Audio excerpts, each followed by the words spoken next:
What's up, everybody? Welcome to VGU.TV's PlayStation podcast, The DualShock Show. I'm one of your hosts, Matt Mobley. With me this week, as always, is Alan Muir. Catchphrase. And special guest star, Nate Gamer. That's his real name, by the way. It is his real name. Google Plus doesn't believe him. Listeners, Tom Freeman can't make it this week. He's in Manchester. He's visiting a friend. He is not available for the podcast. As a result, we've decided that not just one man, but two men can measure up to the caliber of Tom's performance. Unfortunately, that other man is not here right now. He's watching Star Trek Into Darkness. But the other man is Nate Hull, so expect him to come in a little bit later.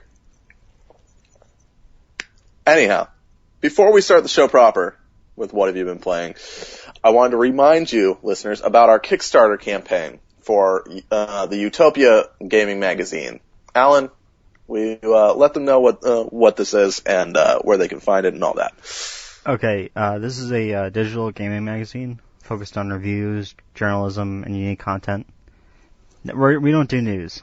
That's something that just we don't do. Not anymore. We used to, but it's too hard. It's too hard. We have, we're not IGN, we're not GameSpot, we're not Kotaku, we're not all those other places. All those other places, that's where you go for news. Let's be honest, listeners. You go there for news. You don't come to us. And I don't blame you. I go to IGN all the time. I'm an IGN fan. But what we do, we're kind of we're opinionated. We give you reviews, sure, but that's also an opinion now, isn't it? We write a lot of opinion pieces, roundtables, all that, and that's going to be represented in this digital magazine. You love games, we love games. Let's be friends. Give us money, please. That's right. That basically boils it down. Alan, where can they find this? You can find this on Kickstarter. Just search Utopia, and you'll find the Kickstarter page. We've raised about $800, and all we need is $1,200 more. We have, 17 days left, you said? 17 days left. Okay. Alright, so help us out, listeners, please. It would mean a lot to us. And we're bringing you content, so come on. Give us some help. Give us some help. I'm having a troubled second today. Not good for a podcast.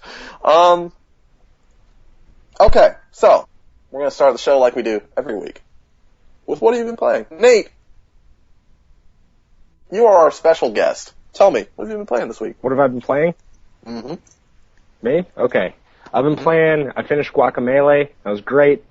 Such an amazing game. Beyond that, oh boy, I have been pretty busy with work. I guess I picked up Sonic 1 on iOS, which, the digital button thing still bothers me, but it's actually a really good version of it. And the guy threw in Spin Dash, which wasn't in the original, and you can play as Tails and Knuckles too. And you've never been able to play as Knuckles in Sonic 1 before, so pretty cool. I'm liking Knuckles. Love Knuckles. It's the same guy that did the port of Sonic CD for consoles and iOS like a year ago, and he did a great job with that too. So yeah, been enjoying that. That's sadly pretty much. Oh no, I've been playing a lot of Left 4 Dead 2 also. So not a new game, but still a good one. PlayStation games. But... I said Guacamelee, okay? Come on. I've been playing Netflix on my PS3 the last week. That's pretty much. Nothing's come out, right? Mm-hmm. I played a little bit of Sleeping Dogs. I didn't really like that much, to be honest. Send your hate mail if you need to, but yeah, it's just not for me. Hate mail right now. Fine. I will respond to it. Yeah, if you want to send your hate mail, just send it to my VGU email, because I never check it.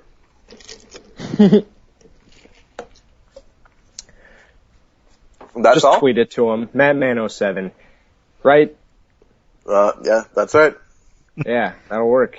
Yeah, that's pretty much it as far as what I've been playing. Like I said, I've been working pretty much nonstop because I got to save up money for going to LA next month for E3. Oh man, listeners, Mm-hmm. you best get excited, listeners, because we're gonna have ourselves an E3 show, a huge E3 show, on the 15th. We're gonna do kind of like you may remember our super show that was 3 fucking hours long, where we talked about GDC and what was the other one? PAX East and BioShock Infinite. But we're not gonna have three topics. We're gonna have 2 topics. We're gonna have Nate on to talk about E3, and we're also going to talk about The Last of Us, which comes out the day before. So look forward to that. Alan, what have you been playing this week? A little game came out this week called Metro Last Light. Mm. It's a sequel to the to 2010's Metro 2033, based on the novel of the same name. And it is basically Fallout in Russia. Mm-hmm. And I did not like it. You reviewed it. You Yes, can I find did. that review on VGU.TV. Gave it a C+. I read it. I read the review. You were not a huge fan of it. You found it very average. Yeah, they were pumped. The marketing machine was so behind it, making it out to be like, oh, you love Fallout? This is gonna beat the shit out of Fallout. This is Fallout meets Call of Duty mixed in with the monsters of Fallout. Oh wait, we already said Fallout. Fallout then. Oh, So basically the game takes place right after you commit genocide, and you're plagued by nightmares, and you basically get involved in a war involving essentially the 2 biggest factions in the metro stations, the communists, because they survived, and gaming's favorite enemy, the Nazis. Yes. Too many games feature Nazis. I beg to differ. Not enough. Name 5 games that aren't no sequels. Call of Duty. You can't. Medal of Honor. Any Call of Bionic Duty. Commando. Wolfenstein. Didn't And Metal Gear Metro, deal, I guess. Didn't Metal Gear deal with Nazis at some point? Probably. I'm pretty sure Ninja Gaiden had Nazis. The one for the Xbox. Mm-hmm. There you go. There you are. But this combines there has been a lot of this generation, Nazis and Russians. Mm-hmm. But I left this part out of the review, but there was a part going through a concentration camp, and it felt very wrong. Like there are full out people in cages that look Very dark. very dark. Yeah, you literally have to make it dark. Because apparently they want to make this game more stealthy. Jeez. And I know nothing about stealth, so I Yeah, I mean, I'm committed. a guy that plays Metal Gear on very easy, just because I'm like, fuck it, I'll kill people if I have to. But I'll give them credit. They did work out some of the kinks from the first game. So like, usually it would take a crap ton of bullets to kill people. This time, actually, you can usually kill someone with like 1 or 2 shots. Okay. And you don't have to use the money ammo. Or ammo money. Yeah, because you pay with bullets in that game, right? Yeah, it's the currency. Mhm. But you get betrayed, and spoiler alert, everyone dies. I wish I was making that up, but So basically, don't buy Metro, apparently. and they continued in the first Metro game. They had shameless advertising for Metro for the book. Mm. In this game, they continue with that. They have shameless plugging for Metro 2035, which is How do they do it? How do they do there's it? literally a poster that says Metro2035.com. Are you Really? kidding? I wish I was. You go in, there's just a giant poster that I don't know. I don't even know when it was put up, and it literally says Metro 2035. Find more at Metro2035.com. If they wanted to be really awesome, they would just have it be like a book that you found somewhere in some secret place, and you could just read the whole book right from the game. That would be amazing. That is shameless, and I am without words on that one. That is just horrible. And the funny thing about this, Mm-hmm.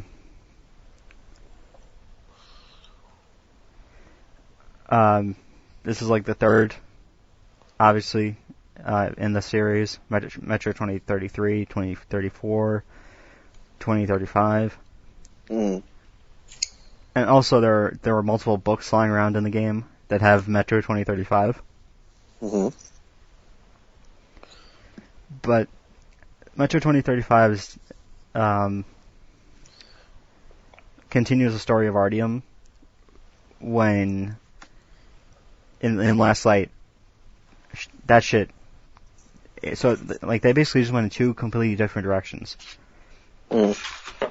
It's just so disappointing that, I mean, every single the ending that you think, oh, this has to be a good ending. Nope, bad. Everything's bad. Yeah, the It's worst. just all bad. The ending for both games, just the most horrible thing that could possibly be. You're like, our goal is to depress you. I stopped playing because of that. The enemies, while I did enjoy killing the people, because that was a big improvement, Mm. the monsters are still the most annoying thing in the game. Mm. Well, I guess basically don't buy Metro. Well, if you care about it for the story, Then I guess, wait till it's cheap. yeah.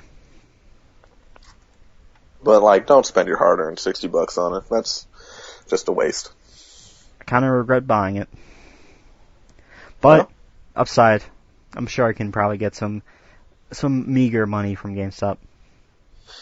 I'd say usually a new trade-in will get you about at least $25. Yeah, I can actually put that towards The Last of Us. Yep, that's coming up. What else did you play, Alan?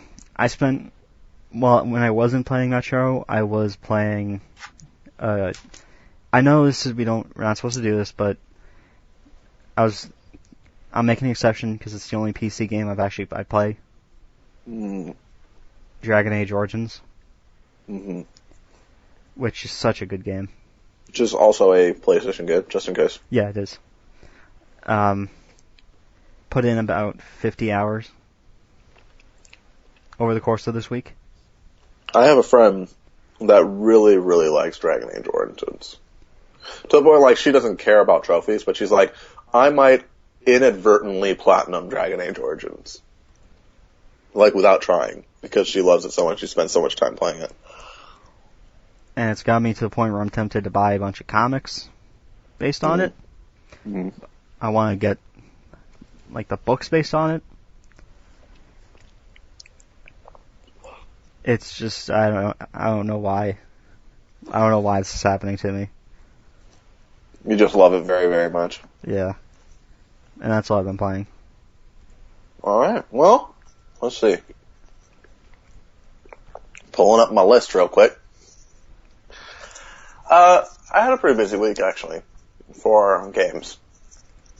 At least the top half of the week, because I was out of town for the last half. But I played some BioShock, the first one, for a little while. Went through Arcadia, finished that up. I'm in the the other thing now. The farmer's market, I believe. Speaking of Guacamelee, Nate, I also beat it. Wait. There's a farmer's market in BioShock? I believe so. Where you gotta put together the Lazarus vector. Oh, I thought you meant like a literal farmer's market. Well, I mean, I don't know. Well, it used to be a farmer's market before everything went to hell. Yeah. What do you think of Guacamelee's ending? Did you find all the colorful orb things? I haven't yet. I need to do that. But, so I got the standard ending, which was kind of depressing. Yeah, what happens? Because I got all the colorful orb things before I beat it, so, yeah, what happens? Okay, so spoilers, for those who haven't beaten Guacamelee. I really wanted to get all those orbs, but, I was just like, I just want to do this now. So, spoilers for anyone that hasn't beaten Guacamelee, whether it's standard or otherwise.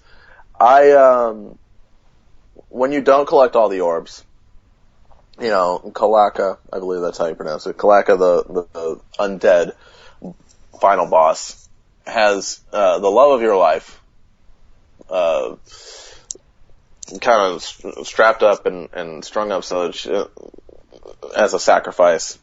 And when you beat him, Juan, who is your character, takes her body in his arms and grieves. And, and then credits just start rolling because she is dead. And then, the credits roll and you're looking at these images and I can't remember all the images. I know that, he kind of goes back to his farming and all that, and he's doing this and that. But at the very end, the most important image of all, of course, is, and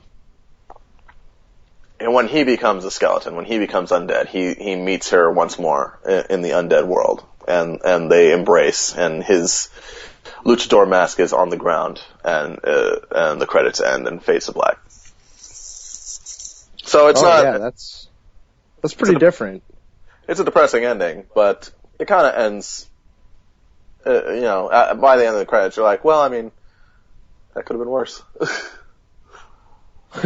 At least Kalaka's dead, dead. Yeah. So gone. Since we've already spoiled that ending, what happens when you get them all?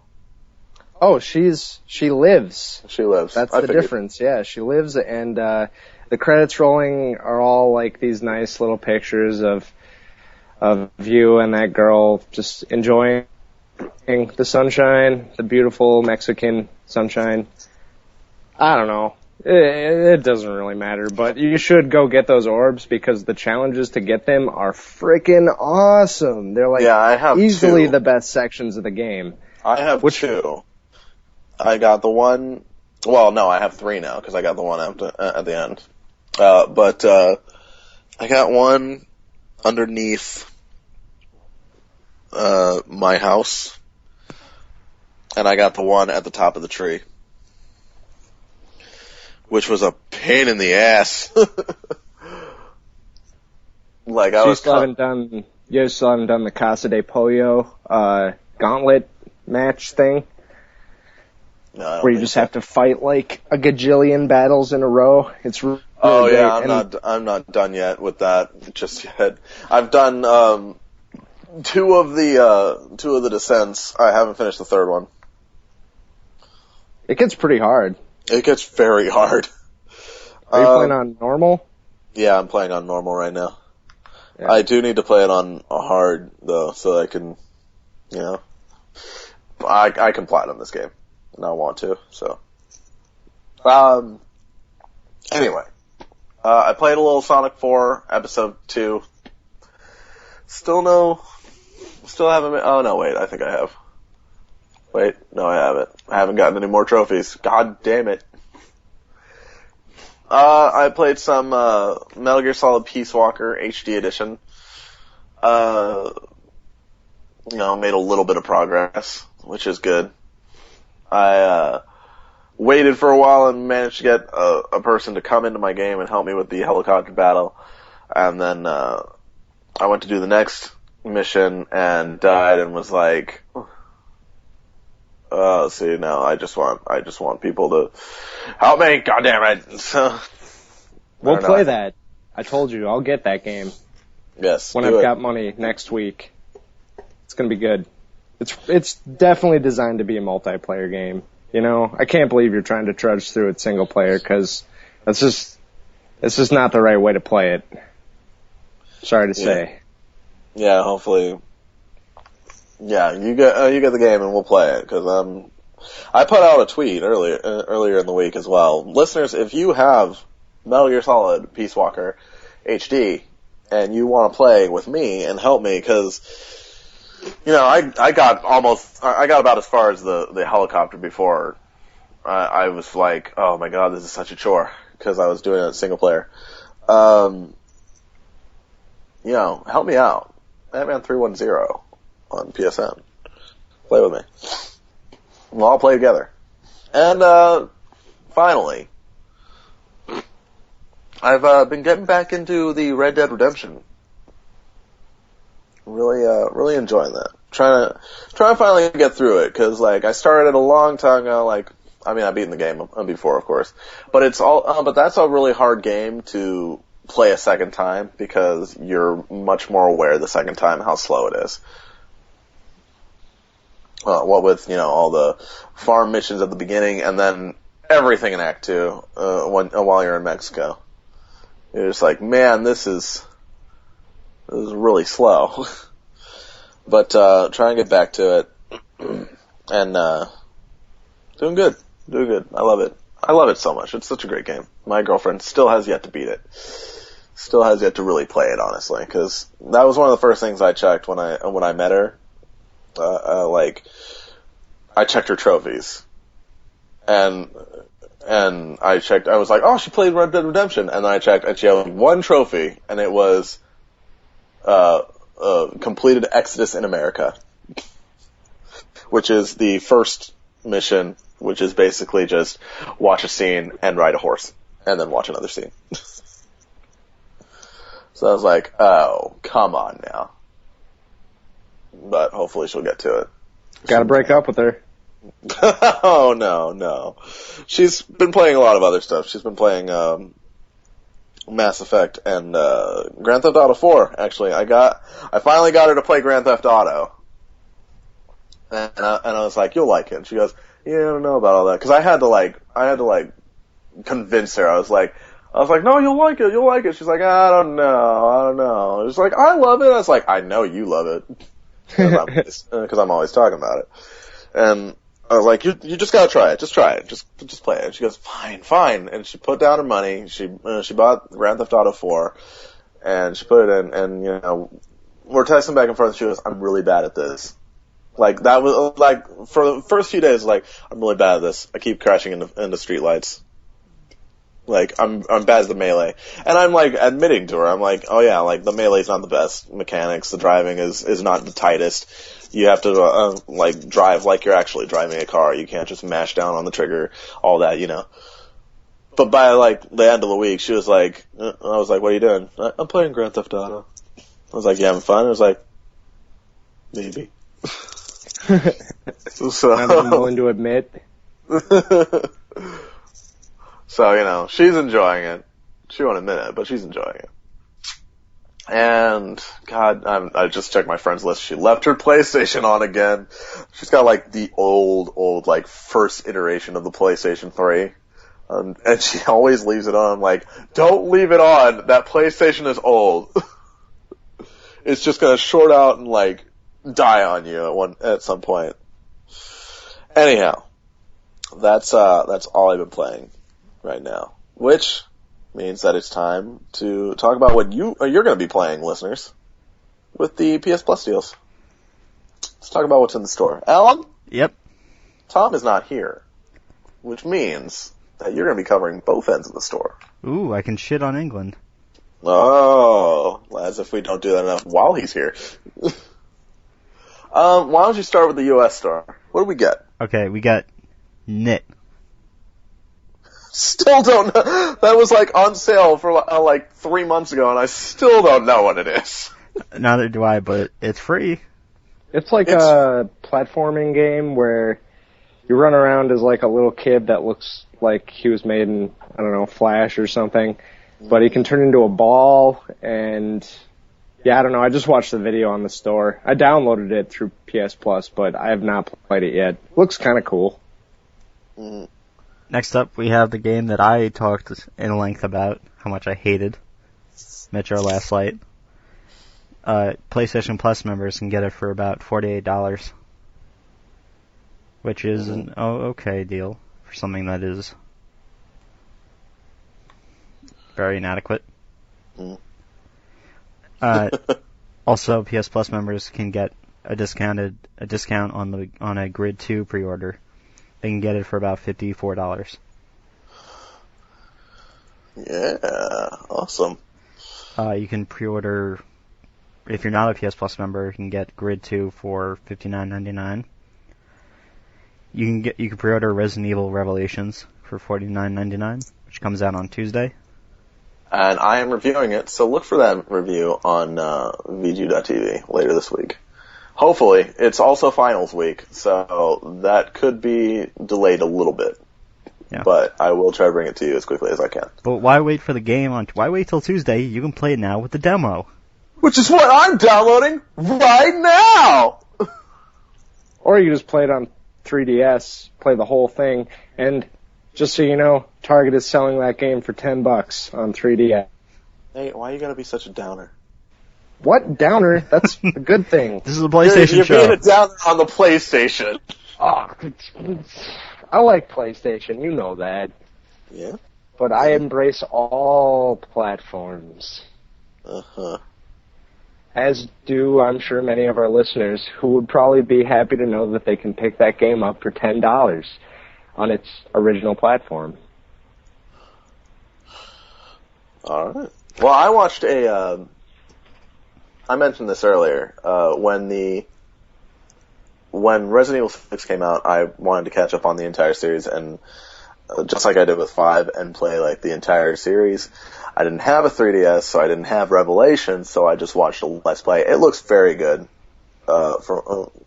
On the like so good that like I didn't even care that the dude was talking over it. I just watched it anyway.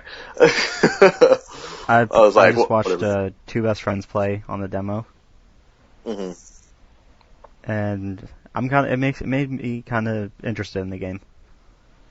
It looks. I mean, I know what happens. I've seen the entire game played out for me, but it does look good, and I'm excited to play it on the PlayStation, especially for trophies. Now, on to Europe. For PS Plus members in Europe, they get Velocity Ultra for the Vita. Which means while they're over there getting Vita games, we're over here getting fucking PSP games. Alright. Velocity Ultra. I don't even know what that is. Who cares? But it sounds stupid. And yeah, it does sound stupid. Metro Last Light for $47.99. Star Wars Pinball, which has a try before you buy option. Ooh. For $7.99. Their PS2 classic is Manhunt. Manhunt. A Rockstar classic. Not the best game. Lots of controversy. I was actually discussing this with my girlfriend the other day. It's a lot of controversy. It's very violent. Got banned in a lot of countries. It's not the best game, but of course it's also a stealth game, so I'm not very good at it. But it's still a pretty good game. Very violent, very horrifically violent, actually, for a PS2 game. Not to mention Pigsy is fucked up as hell. So yeah, you can get that. Yeah. Did I mention price? Yes. Yes. No, I don't think you did. I think I interrupted you. I'm sorry. You can get that for $7.99. Yeah, there you go. Next up is the Fusion Pack pre-order bundle. I'm assuming this comes with some pre-order goodies. Are any of you guys actually looking forward to this game? I don't even I've only heard of Fuse. I don't even know what Fuse actually is. So. Yeah, it's barely on my radar. Yeah, I couldn't care less, honestly. I was like, I got enough shit to play. I don't need to do that. Yeah, finally, or you can get that for $55.99. Then there's the Resident Evil Revelations demo. All right. Well, I'm actually excited to. Well, I got 12 minutes. Shit. I'm excited to play this demo. It'll be the first time I actually played the game, considering I already know how it goes and whatnot. But should be fun. It'll be fun. Get to add to my collection. That's all the store deals in North America and Europe. That means it's about time for the news. Are we bringing in Nate? I think I'm here. Ladies and gentlemen, listeners, Nate Hull isn't here. He's in the house. Fashionably late, as always, except this is my first time. Without spoilers, because I know that Nate Gamer hasn't seen it. How did you like Star Trek Into Darkness? I thought it was pretty cool. Not gonna lie.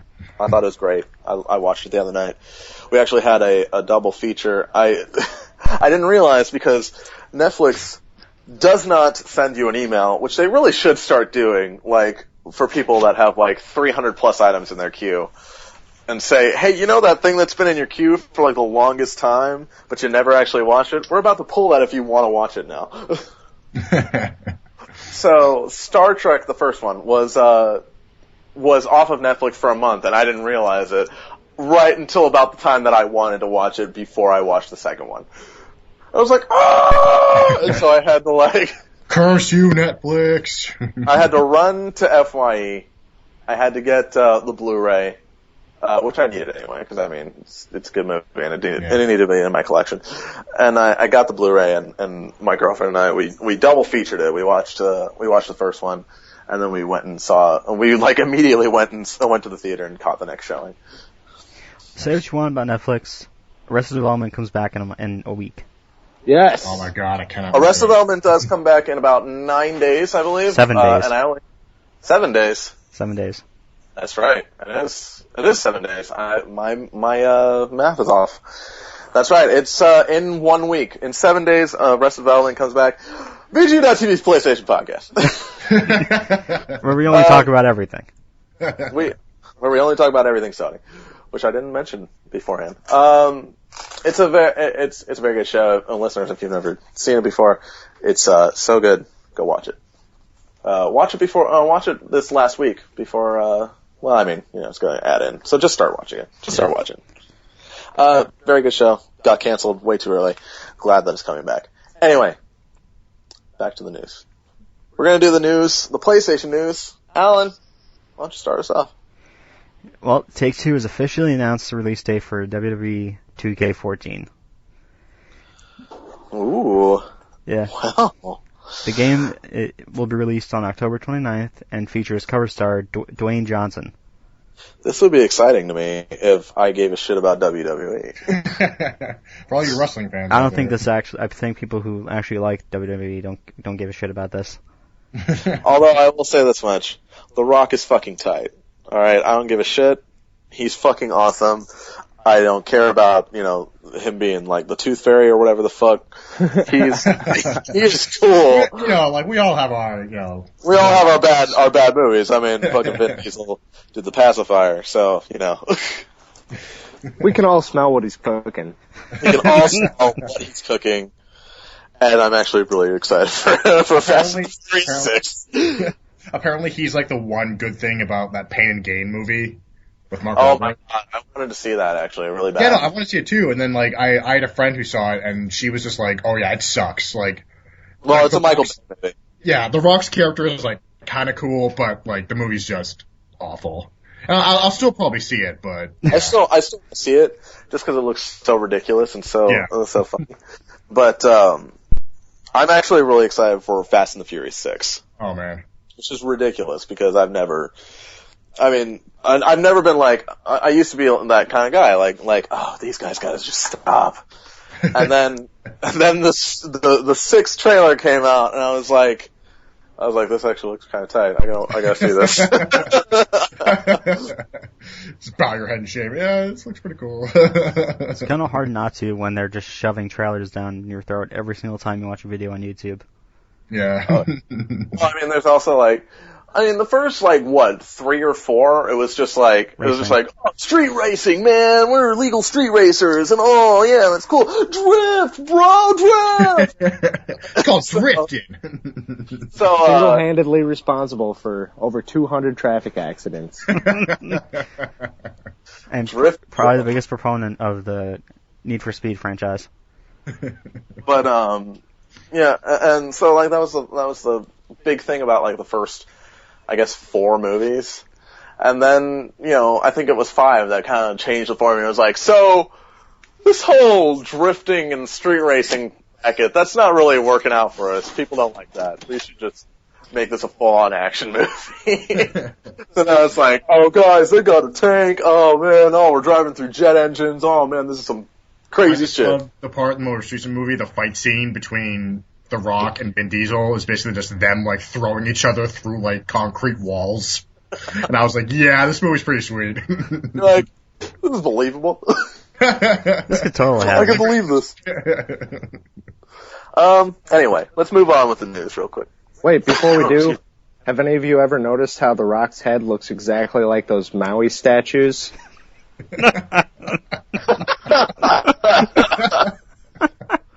I'm never going to unsee that now.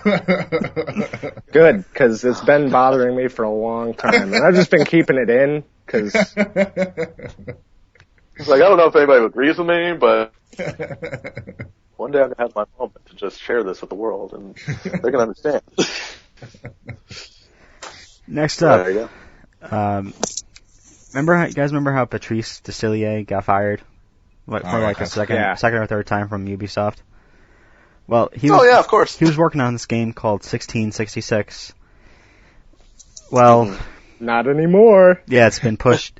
Ubisoft has essentially pushed it into the void. They're like, so, we don't give a fuck about you, and we hate you so much that we're canceling your game, pretty much.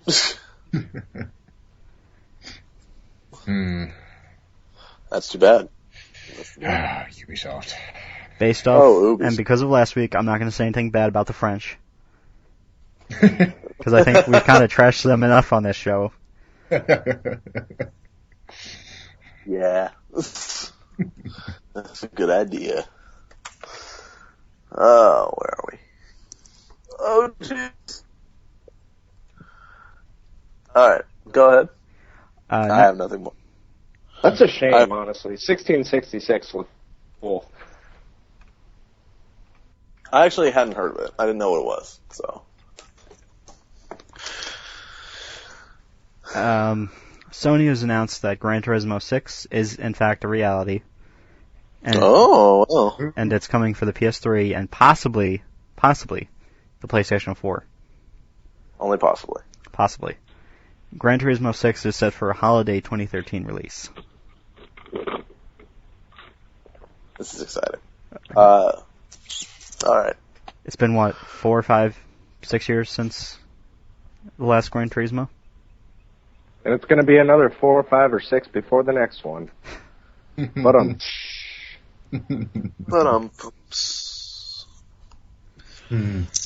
So, you know how Sony has all these trademarks?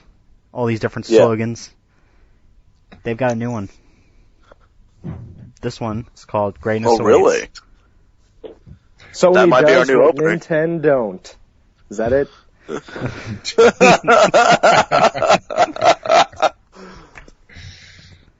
That might be our new opening. We'll be like, VGU.TV, No, podcast, what is it? Little Shock Show, where greatness awaits! And it's this. Greatness awaits. It's most likely this is going to be the strap for the PS4. That's exciting. I think I might actually change it. Greatness awaits, because... That does sound that sounds actually pretty good. Yeah. Just toot our own horn on our own podcast. Next up, this is one that fans of VGU plays, fans of robbery simulators would like. Fans of robbery! Those who like committing petty crimes. Payday 2 will be getting retail release for Xbox 360 and PlayStation 3 alongside its digital release. Now, if only we could do another fucking VGU plays for it. Right? Seriously? Yeah. Am I right? Jesus Christ. Really, that was like seriously, our best one. Listeners, if you don't know, we have a video series called VGU Plays. It's on our YouTube channel, youtube.com/VGU.TV official. We have a series called VGU Plays in which 2 to 4 of us play a video game just out of nowhere. You know, we just play a game together, and one of us has a capture box, so we all play and pretty much record our commentary and as we play, and it's kind of funny. And one of our best ones is from Payday the Heist, in which Josh Mobley, host of VGU.TV's GamerCast, and Nate Gamer and I are all playing Payday the Heist, the first 2 missions, together with an AI partner. Hoxton. And we're trying to be a team. My 2 favorite parts. We're trying to be a team, and pretty soon into the first episode, we're already yelling at each other. Nate and I are next to the door where we need to be, but Josh is on the other side of the map trying to get the drill to drill through the cage so that we can get through it. And we're like, "Where's the drill? I don't know. I think Josh is getting it." And Josh is like, "I'm getting the drill." It's like, and Nate says, "If you don't get back with that fucking drill, I swear to God." My second favorite part, of course, is the 3.5 minutes when Josh and I are dead. And it's all up to Nate. Because, as this is a team-based thing, it's a team-based thing, and we have no real, like, checkpoints in the episodes. So you die in an episode, and you have to start it fucking over. And so, like, it's just, we get trapped in this, like, small fenced area with, like, a bunch of cops coming after us, and Josh and I both die. And we get revived in 3.5 minutes.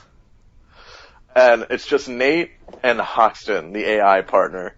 And we're just like, it's 3 minutes because Josh has a capture box, so it's 3 minutes of Josh watching Nate and us screaming at him, "You better not fucking die!" And I didn't. I survived. No, wait, didn't I die? You didn't. You died later on, I think. Yeah. You died later on, but Hoxton managed to keep you alive for those 3.5 minutes. So my favorite. That's a great video. You guys are making your way down, and Nate's like, I think I'm gonna try sneaking around him. And Matt, you're like, "This isn't Skyrim, you son of a bitch."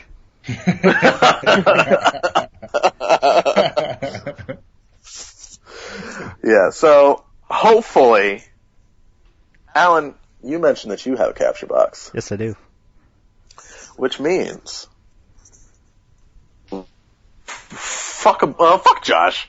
I have Scott Pilgrim vs. the World, the game, and Payday the Heist, and Red Dead Redemption, and Metal Gear Solid Peace Walker, and all these other kinds of games. We could play this.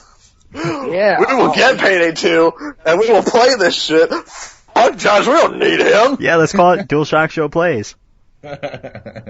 DualShock Plays.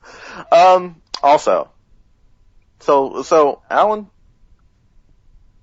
I think that we can revive VGU Plays. So listeners, you should look out for that, because that's gonna be fun. Alright. Moving right along. Yes. Mark calendars for an unspecified date. Well, I mean, just mark every single day for the next, You never month. know. We will. I think we will actually have a short meeting after this just to discuss what kind of games we could play. Anyway, let's move on real quick. Konami has announced that Metal Gear, the Legacy Collection, will be out on July 6th at a price of $49.99, $50, and I kind of want it. I'm like, I have the HD collection, but the collection. Even though, I probably will never play the VR missions. I really want to play it. I really want the Legacy Collection. It looks awesome. And I thought I had more to say on that, and I don't. So there you go. The PS Vita exclusive. Vita news! The PS Vita exclusive Killzone Mercenary is releasing earlier than expected. In an effort to not directly compete with Grand Theft Auto 5 sales by releasing on the same day, Killzone's release date has been moved up to September 4th in Europe, September 6th in the UK, and September 10th in North America. Why it can't just be one day across the board, none of us have any idea. So, but good idea for them, because Grand Theft Auto 5 is gonna sell. I'm buying it. And, oh yeah. Oh, that's another thing we can play. I'm buying it twice.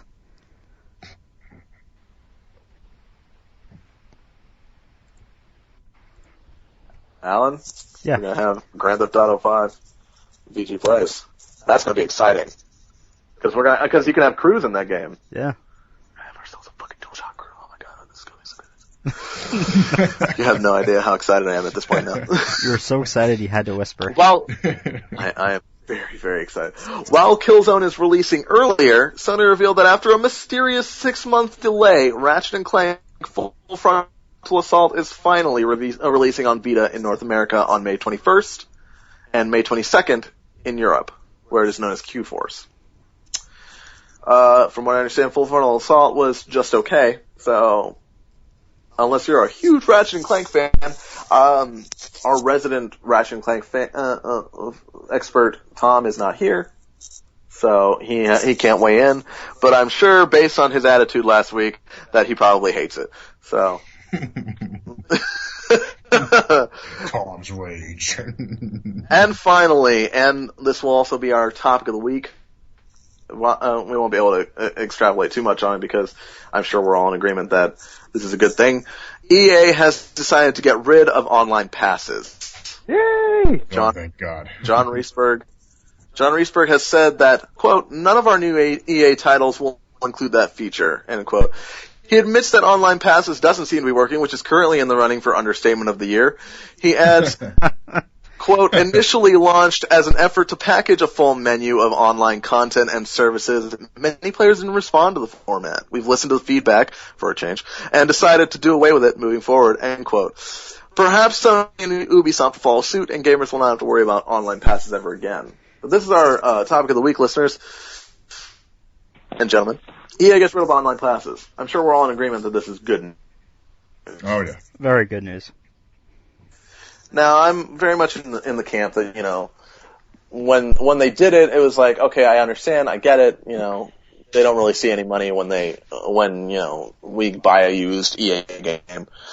So this is their kind of, get a return profit. I understood, but it is good. It was still a pain in the ass, and I'm glad that they're doing away with it. Excuse me. So, unfortunately, as I noted, Sony and Ubisoft, I believe. Yes, Sony and Ubisoft are still doing online passes. So while we have no passes for, the Madden games and other EA games like, what else has multiplayer? I mean, Mass Effect. Dead Space. But Mass Effect, Dead Space, but, are they, coming up? I guess there's not going to be any online passes for Watch Dogs now. Yeah.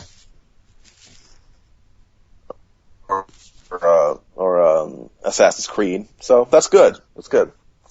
I don't know what Sony or no. Wait, isn't Assassin's Creed Ubisoft? I mean, Ubisoft. I was listing Ubisoft games. Yeah, and so is Watch Dogs. So I messed up. Like I don't even remember who has what game anymore. Who else has? I'm like looking through my list. I'm like, who else has EA games? I don't know. I only have like Dead Space and Mass Effect and all that. Anyway, this is though a step in the right direction. So, yeah. Anybody want to extrapolate on that? Nate, Nate.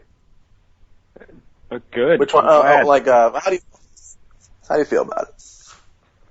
I heard that they made Good. like something in the realm of, I don't know, $1.5 million or something, or $2.5 million, millions of dollars off of that pass thing.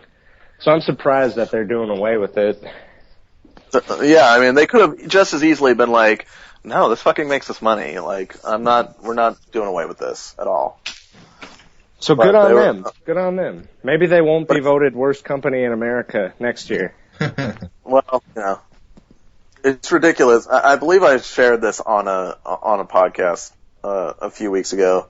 The Peter Moore's letter to gamers who voted them worst company in America for the second year in a row, and it was very sarcastic. Like, oh yeah, because all the oil spills and whatnot, the banks embezzling money or whatever. I don't remember, but like all that is like, I'm glad that you guys have your head on straight. We are definitely the worst company in America. It was like real passive aggressive.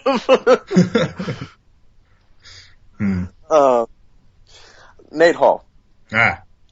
What's your feelings on this? You glad? I mean, it's pretty much a solid bet that we're all kind of happy. I mean, yeah, I'm in the same sort of viewpoint as Nate Gamer. Like, it does, like, considering that like in the same, like, when I read about it, in the same breath of saying they were getting rid of them, they also said, yeah, they made us a lot of money. So, like, I am, like, confused why they would be getting rid of it if it's making them so much money. But, I'm not going to look a gift horse in the mouth. Like, I like to think that they looked at it and they said, this is not popular. Like, people don't really like it. So even though it is making us money, let's get rid of it, which I think is good. Yeah, I honestly, like, online passes, they weren't really, like, a huge deal to me, but it definitely was, like, an inconvenience that I'm not going to miss. It was I mean, let's be honest, like, I'm not that much of an online guy, so I didn't, like, need, like, when I played Mass Effect 3 on the Xbox, I knew I wasn't going to play online. So, I didn't buy the online pass. You don't have to buy it if you're not going to play online. Yeah. Nate's getting ready for work. So I did, Yep, just get in my car, but let the podcast continue. So, they weren't shoving it down our throats. They weren't like, you have to buy this online pass to play the game. They were saying, you have to buy this if you want to play online. Like, if you want to play a multiplayer, then you need to buy this online pass. And it was only $10. I think that's a reasonable, considering how expansive and huge multiplayer content is, I think the $10 was a fair price. And I think that, it's fair, like I said, they didn't see a return profit on used game sales. Yeah. That was all GameStop's profit. And that money doesn't go to EA, get Mass Effect. So, it was their way of saying like, yeah, so many people buy it, but then a lot of them get returned, and then people buy those, and we could be making a little more money to make you more games. I might add. So, I totally understood why they did it, and I wasn't, I wasn't up in arms with, like, everybody else, who were like, this is bullshit, you're gonna pay us, and, like, that's dumb. I'm not gonna argue with you. Like, that's a good business move. But, it's good to hear that they were listening to the fans and they were like, so they don't really like this. They don't think it's a good idea. We've been making a lot of money on it, but yeah. Man, it's like we're right in the car with you. Yeah, some ambient sound. You could hear that motors Yeah, Who couldn't? ahead of me. I let them get pretty far away now, so hopefully that won't interfere anymore. But what a jackass. No, but it's good to hear that they were listening and they're like, look, I know we made a lot of money on this, but the fans that like our clientele, they don't like it. I think we should scrap it, and I think it's good that they consider us. Like even though they're making so much money, they consider how we feel about it, and they're like, all right, yeah, scrap it. Like scrap the whole online pass thing. We don't need it. Mm. Alan, you've been quiet. What do you think? I think that used game sales win again. You don't like this idea, or do you? I've hated online passes since they were first thought about. Mm-hmm. But you sound bitter about the fact that used game sales win. Yeah, because I can still, as much as I don't like the whole thing, I kind of see why I can see why they did it. Yeah. Because it's not really fair that once GameStop makes all this money that they deserve because it's their game. Yeah, it's their game. They put money. They put time and money, and in some cases, they put blood, sweat, and tears into it. But I do want to say that on the same token, I mean, yeah, used game sales may hurt developers to a degree, but at the same time, having cheaper games in a store like GameStop is going to drive new game sales too. People will go into the store thinking, oh, I'm going to buy this used, but you never know what they're going to wind up buying in the end, right? Yeah. Yeah. If nobody has anything else to say about this, I think we can move straight to questions, because we actually do have a lot of answers to last week's question, and we have two really good questions from Albert in Albert's Questions Corner. So, around the room, anybody else got anything to say about EA canceling the online passes? Nate. Hallelujah. Nate Gamer. That's all there is to say. Alan. It's cold in that car. Huh? All right. Okay then. We're in our community section of the podcast. Every week we ask you, the listener, a question. We like to get asked questions, but we also like to flip it on you and hear what you have to say. Last week our topic of the week was the PS2. GameStop's not going to take trade-ins starting June 1st. No console trade-ins, no game trade-ins, no PS2 trade-ins.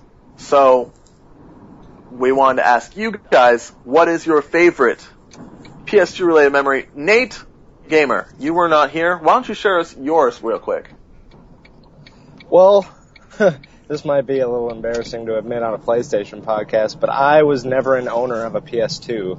Oh! However, I did get to play a fair chunk of PS2 games, thanks to my brother and my friends who all owned one. I mean, oh man, it's hard to say, because I spent a lot of time with San Andreas, and that was... I never beat that game, but I probably played it for like 40 or 50 hours, just like dicking around, going off ramps and stuff, which I don't think that aspect of GTA 4 was nearly as fun. I enjoyed finding all the ramps, but yeah, but like the incentive to actually find them and collect and know that there's only a few in there, like 50 stunt jumps. Well, the moment that really stands out to me, though, probably my favorite PS2 moment, is I was riding down a really long hill on a motorcycle, picking up speed, and I hit the bottom, and there wasn't anything, but I hit like a curb, and my bike like flipped, it just went flying, and I was right in front of like the river that separated the the little islands or whatever, and I had made it. I like flipped over all, like, I don't know, 1,000 feet of water and landed on the other side, and immediately had like the 5-star rating or whatever. But it was so satisfying. It's probably the best moment of my entire life. Aim higher. We got a lot of answers. Did anybody else get answers for this question before I start? Nope. Okay. All right then. I have a lot of answers for this question on my Facebook status, which I never shared. I never shared the official Facebook status, but I did put it on my personal Facebook. My friend Joey says, splitting the audio from the red, yellow, white cables and plugging it into my stereo while I played Tony Hawk's Pro Skater 2, not PS2 I know, he says, and Dave Mirra 2 to my own music selection. My girlfriend, Lee, says, playing and beating my brother at various fighting and racing games. The PlayStation brought us together as kids, and back then it was really the only thing we agreed upon and didn't really fight over since we could play together. To this day, we still do our best bonding talking about and playing video games, which is good. That's nice. My friend Christian says, modding my PS2 solely to play Japanese visual novels and certain games with better voice acting than their English counterparts. My friend Elaine says, the first time I stayed up all night was to play video games. The first time I stayed up all night to play video games was when I first got it and started playing Kingdom Hearts. And our very own, VGU.TV's very own James Pungello says, finally beating Tony Hawk's Pro Challenge in Pro Skater 4. So, lots of great answers. I'm really proud of that question. PS2 is a great system. Oh, man. It is a great system. Once again, great send-off. We salute you, PS2. It's time for Albert's question corner. You guys ready for this? He's got some good questions. Nate Hull, you didn't hear these questions earlier, so you don't get time. You didn't get time to think about it. So we're going to come to you last. Okay. Albert has 2 Last of Us themed questions. He says, our first question, I'm trying to decide which one we want to start with. Well, let's start with this one first, because I actually have an answer prepared. Are you concerned with the lack of knowledge about Last of Us' multiplayer component? Now, we were discussing this a little earlier, and I said, I'm not worried. I'm not worried at all, because it's Naughty Dog also did Uncharted 2 and 3. That multiplayer was very addicting, and I have no doubt that Last of Us' multiplayer will have kind of an addicting feel to it as well. But we were also discussing how we'd like to play multiplayer. We're hoping that it's very much like the game, in which it's very survival oriented, little to no ammo. Kind of got to sneak around and make your way around so that you can kill other players. There's got to be a feeling of desperation, a desperate need to survive, just like it is in the game. Going around the room, Nate Gamer, how do you feel about the Last of Us multiplayer? Well, I mean, there's not really much to go on at this point, but right. Yeah, no, I'd really love to see just like an open world kind of, multiplayer, you're struggling to survive kind of thing, and you can team up with people, but they don't like force you into teams. I'd like to see just like close range chat, you know what I mean? Mm. And so you can like team up with people if you want, but there's no like guided teams, so to speak, and there's just trying to survive, team up with people, go around finding other people, kill them, take their stuff. Are you worried about the fact that we haven't heard anything about it? No, I mostly don't care. I'm going to get that game for the single player. Yeah. What about you, Alan? Alan, you actually mentioned when I first read off this question, you responded with, "There's multiplayer?" Yeah, I had no idea there's a multiplayer component in this game. Are you worried about it? Are you worried that you haven't heard about it? No, because I don't really care about multiplayer. This is true. I mean, all of our trailers have spotlighted Last of Us' single-player campaign, and we're all very excited about that most of all. and that was the same with Uncharted. Like, even before we knew there was multiplayer in Uncharted 2, we were more excited about the story. And even when we knew that there was multiplayer in Uncharted 3, we were still more excited about the story. So, I think it'll be the same thing, that we're gonna love Last of Us' story, and we may be pleasantly surprised with the multiplayer and end up playing it a lot. Nate, Holt, how do you feel about it? Funnily enough, I was actually talking about this with my brother last night.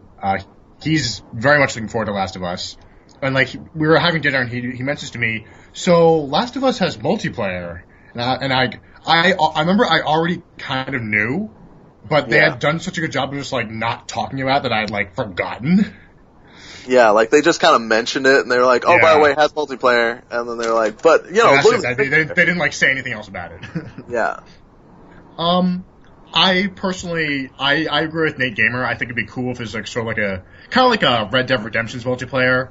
There's an open world, but at the same time there'd be game modes you could play, team deathmatch or whatever, or maybe a smaller cooperative mode, we had to survive against waves, whatever those infected creatures are. I think that'd be kind of cool. But at the same time, there'd also be this sort of, can I the survivalist aspect of you're seeing other players and you don't know whether or not you can trust them.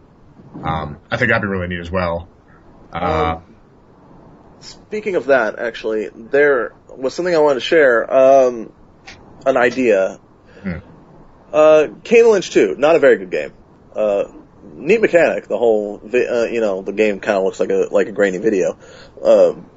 Can't stress that enough. If you're going to play it, at least play for that much, because that was kind of cool. Kane Lynch 2 had multiplayer. I don't know if you guys knew this, but it was very terrible. But there was a mechanic in it that was interesting and could serve well in the Last of Us multiplayer. As we know, we've seen in these trailers that everybody has a desperate need to survive in this post-apocalyptic world. They're ready to turn on each other in a moment's notice. In the Kane and Lynch 2 multiplayer, there is a mode in which you can, you guys are robbers. Your team is a bunch of robbers. You get the money. You can all run together, or one of you can turn on the rest of your teammates, kill the rest of them, take their money, and go to the end. Which is an interesting mechanic that could serve the Last of Us multiplayer pretty well. Yeah, it actually sounds pretty cool. Temptation of reward versus, being a good person. Plus, it's also, you'd have to be very good at it to survive, because once you turn on your teammates, they know you're in it for all the marbles. They all gotta turn on you now. Yeah. You're basically a one-man army. I would say, if they wanted to do something like that, it needs to be a separate mode. Because otherwise, you're just gonna get boss-ass fucking, assholes that are really good at the game, constantly turning on people. And surviving, because they're good, and they've studied the maps, and they know everything inside and out, and they can survive and do it every time. So, if they wanted to make an extra mode that utilizes that mechanic, that would be good, and I play it every so often, but, our other ideas are also I like our other ideas, and I hope that they're doing something like that as well. Our second and last question by Albert is a little bit more of a thinker. I actually had a hard time thinking of an answer. What post-apocalyptic game do you think you could last the longest in? Now, this includes zombie apocalypse, like Left 4 Dead or Dead Rising, or all those. Let's go around the room. Nate Gamer, do you know do you have an idea of which apocalyptic game you think you could last the longest in? It's a hard question. I would probably be inclined to cloud, especially.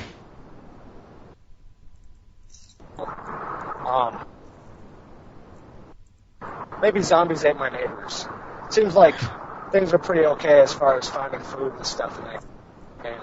It's mostly just a matter of killing the zombies, which I'm okay with. I don't think there's anything morally objectionable to killing zombies. So, yeah, I mean, you just kill all the zombies, and then you can survive like it's the normal world. Except for there'd be way fewer people, so, you know, the world's natural resources would last a lot longer. Something that I think actually probably needs to happen soon.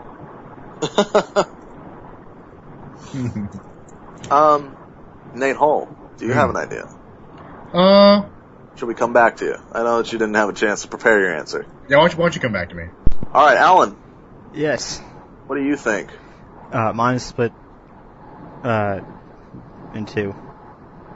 All right, go ahead. Fallout, and Defiance. Oh, man. Interesting. Why do you say so? What do you think? Because in Defiance, or with Defiance, it's not really a world is ending apocalypse. It's more of an environmental apocalypse. So it's not like a zombie apocalypse where you're worried about getting basically eaten alive. The worst thing that could happen in the Defiance world is you just get shot and killed. Mm-hmm. That could happen today. Yeah. This is true. Happens every day.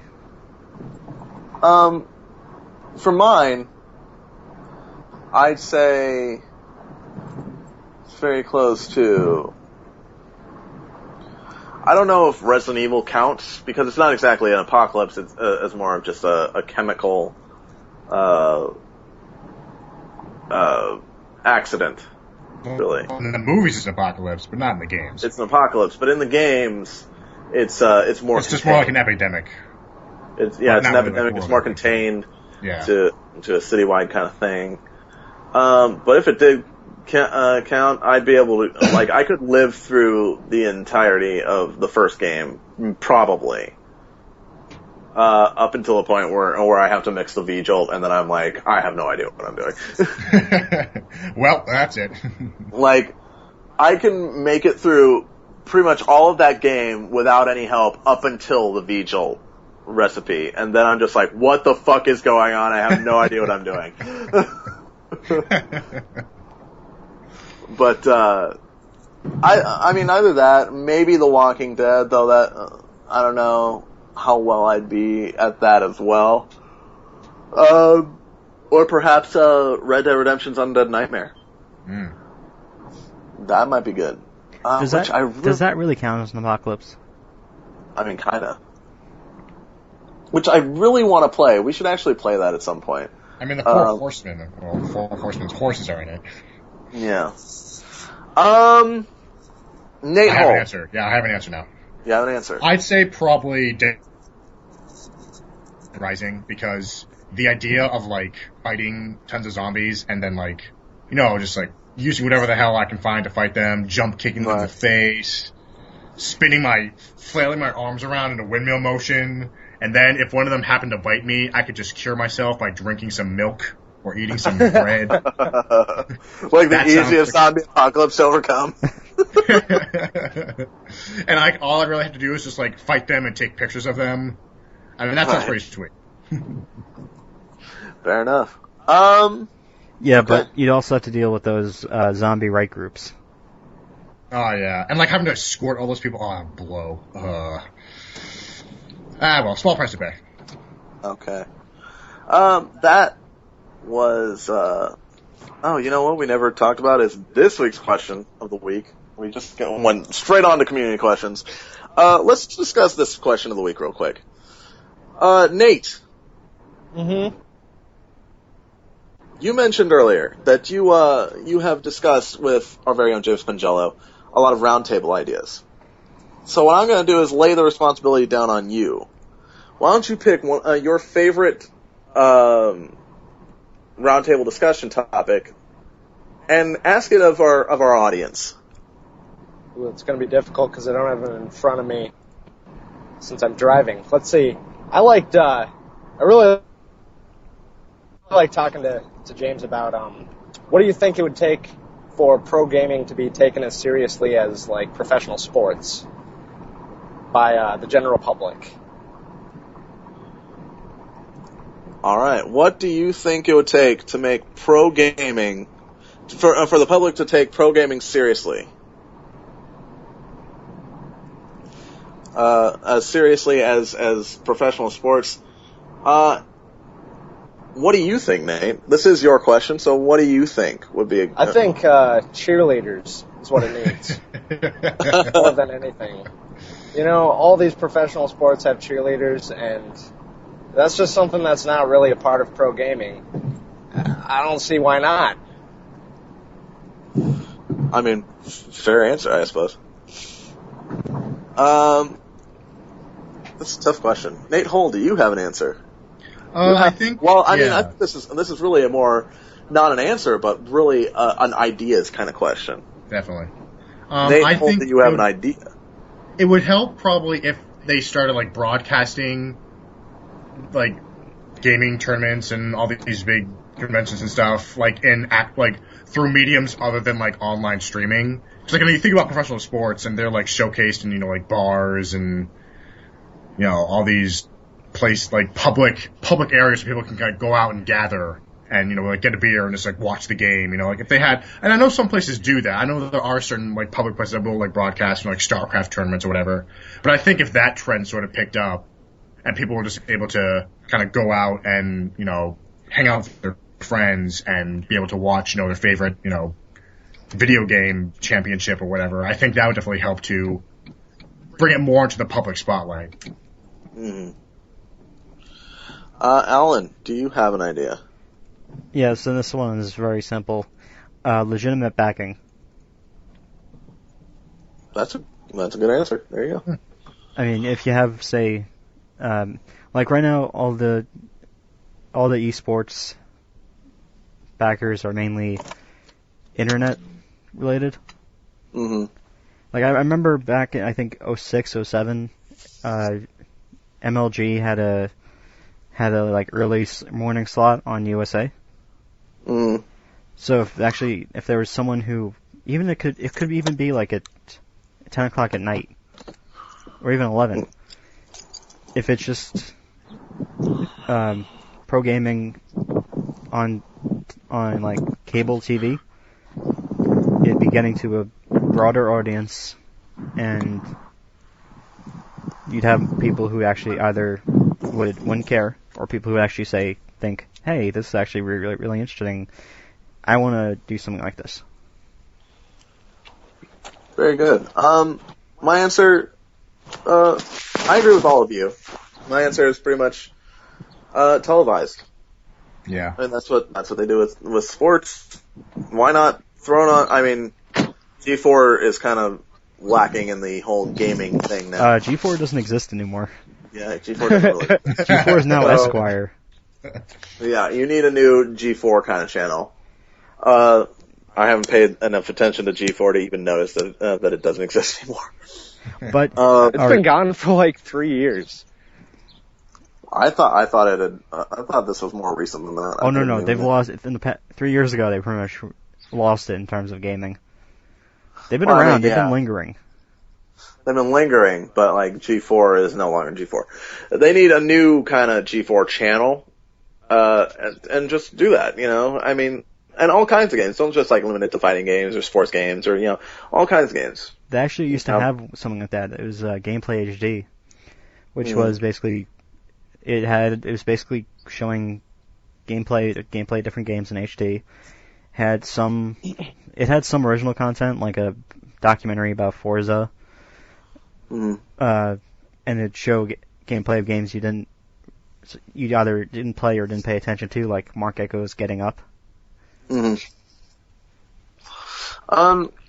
I think that gaming really needs to have its own channel again. Even if it's just like, G4's start, where it was like, all their programs were basically Cinematech, Cheat, and X-Play. Like, over and over throughout the day. Like, bring it back and, throw on some competitive gaming, like, as if it's like a basketball game. Like, oh, here we are, and we're watching, like, the Street Fighter 4 competition or whatever the fuck. Something like that. Just, and all kinds of games. Or something like from Dodgeball, ESPN 8, the Ocho.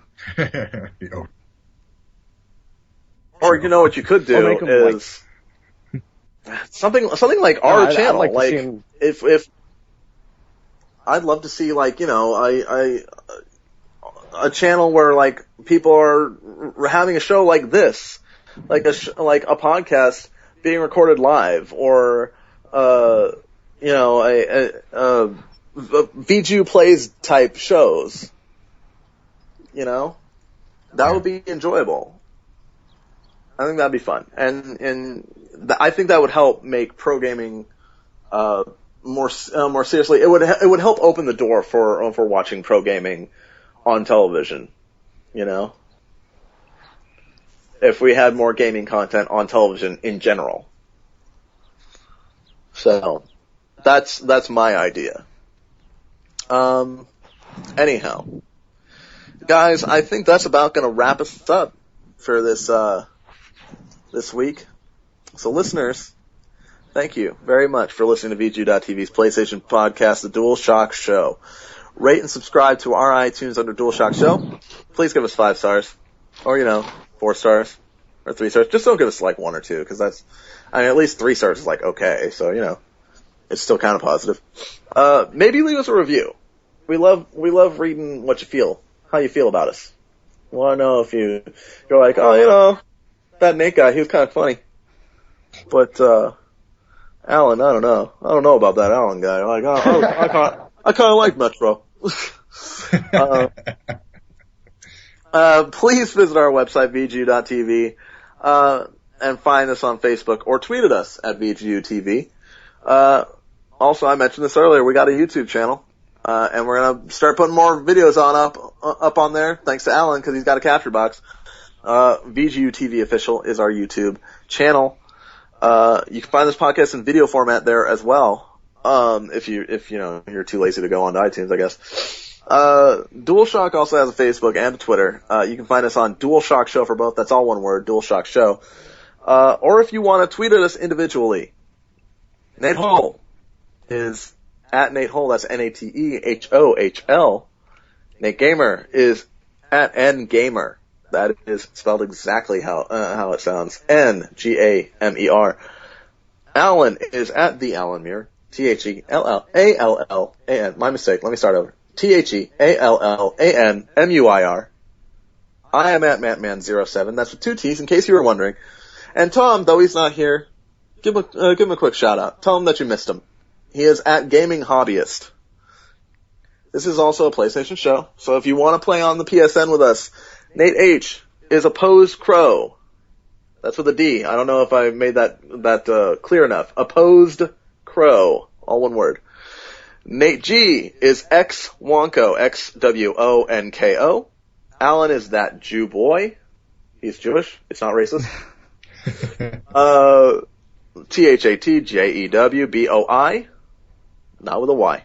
I am Mattman310. Still 2 T's. Tom is Pie Guy. Pie_guy. That's Pie Guy, the guy with the pie.